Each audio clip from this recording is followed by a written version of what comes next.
السلام علیکم ورحمۃ اللہ وبرکاتہ۔ نحمدہ ونصلی علی رسولہ الکریم، اما بعد فاعوذ باللہ من الشیطان الرجیم، بسم اللہ الرحمن الرحیم۔ وما امروا الا لیعبدوا اللہ مخلصین لہ الدین، صدق اللہ العظیم۔ حاضرین ناظرین، مسئلوں میں ایک بہت ہی اہم مسئلہ یہ ہے جو آپ حضرات کے گوشے گزار کرنا چاہتا ہوں، وہ یہ ہے کہ ہم لوگ اللہ کے بندے ہیں۔ اللہ تعالیٰ نے عبادات کا حکم فرمایا ہے اور عبادات کرتے بھی ہیں حتی الامکان، لیکن ایک سوال یہ ہے کہ ہماری عبادات، ہماری نمازیں اللہ کی بارگاہ میں قبول ہوتی ہے یا نہیں، یہ ہمیں کیسے پتہ چلے؟ بڑا ہی اہم مسئلہ ہے۔ ہم جو عبادات کرتے ہیں، نمازیں پڑھتے ہیں، روزہ رکھتے ہیں، زکوٰۃ دیتے ہیں یا دیگر عبادتیں جو ہیں، وہ ہمیں کیسے پتہ چلے کہ وہ اللہ کی بارگاہ میں قبول ہو گئی ہیں وہ عبادات؟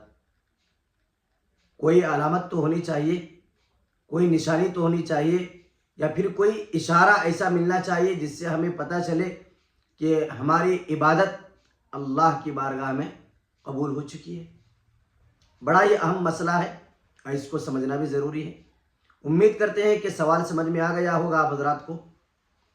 تو دیکھیے، اس سوال کا جواب یہ ہے کہ سب سے پہلے مجھے اور آپ کو جو عبادت کر رہے ہیں، اس عبادت کے اصول و ضوابط، اس کے آداب، تمام چیزوں کی رعایت رکھتے ہوئے اس عبادت میں مخلص ہو کر کے خالص اللہ کی رضا اور خوشنودی حاصل کرنے کے لیے اس عبادت کو انجام دیں۔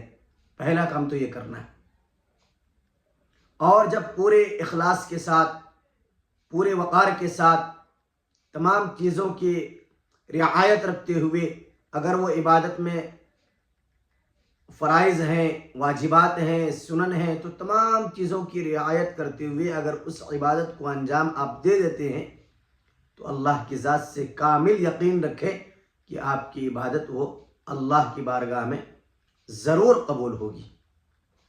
رہی بات اشارے کی، پتہ چلنے کی، تو اگر اخلاص کے ساتھ اور خالص اللہ کے لیے عبادت کی ہے، تمام چیزوں کی رعایت کرتے ہوئے، تو امید بھی رکھیں کہ اللہ جو ہے اس عبادت کو قبول فرمائیں گے۔ باقی اس سلسلے میں حضرت مولانا رومی رحمۃ اللہ علیہ نے ایک لطیفہ لکھا ہے، ایک واقعہ لکھا ہے کہ ایک سالک تھے، ایک اللہ والے تھے، وہ عبادت میں ہر وقت مشغول رہا کرتے تھے۔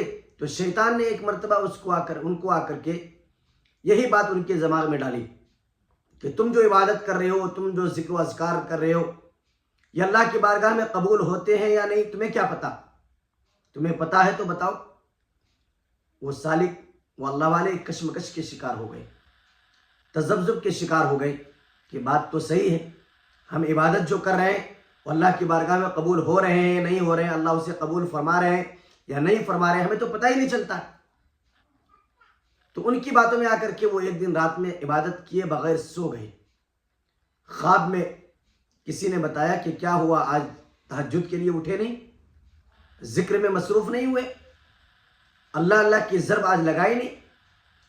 تو خواب میں انہوں نے کہا کہ مجھے شیطان نے اس طریقے کی بات کہا ہے کہ جب تم عبادات کرتے ہو تو عبادت اللہ کی بارگاہ میں قبول ہوتی ہے یا نہیں ہوتی ہے، تمہیں پتہ ہی نہیں چلتا ہے، تو تم خواہ کیوں سر پیٹ رہے ہو، خواہ کیوں عبادت کر رہے ہو؟ تو اسی وجہ سے آج میں نہیں اٹھا، آج تہجد نہیں پڑھا، آج اللہ کی ضربیں نہیں لگائی۔ تو خواب کے اندر ہی ان کو بتایا گیا کہ دیکھو، ایک مرتبہ جو تم اللہ کا ورد کرتے ہو، تو دوسری مرتبہ جو تمہیں توفیق مل رہی ہے اللہ کہنے کی، یہی تو اشارہ ہے پہلے اللہ کے قبول ہونے کی۔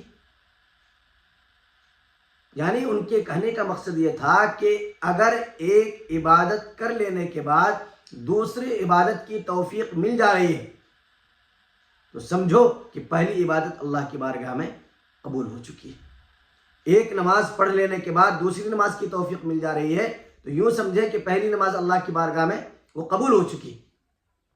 اسی واقعے سے، اسی حکایت سے حاجی امداد اللہ مہاجر مکی رحمۃ اللہ علیہ نے استنباط کیا ہے، اور استنباط کر کے انہوں نے یہ بیان فرمایا ہے کہ اگر ایک عبادت کے بعد دوسری عبادت کی توفیق مل جا رہی ہے تو سمجھو پہلی والی عبادت اللہ کی بارگاہ میں قبول ہو چکی۔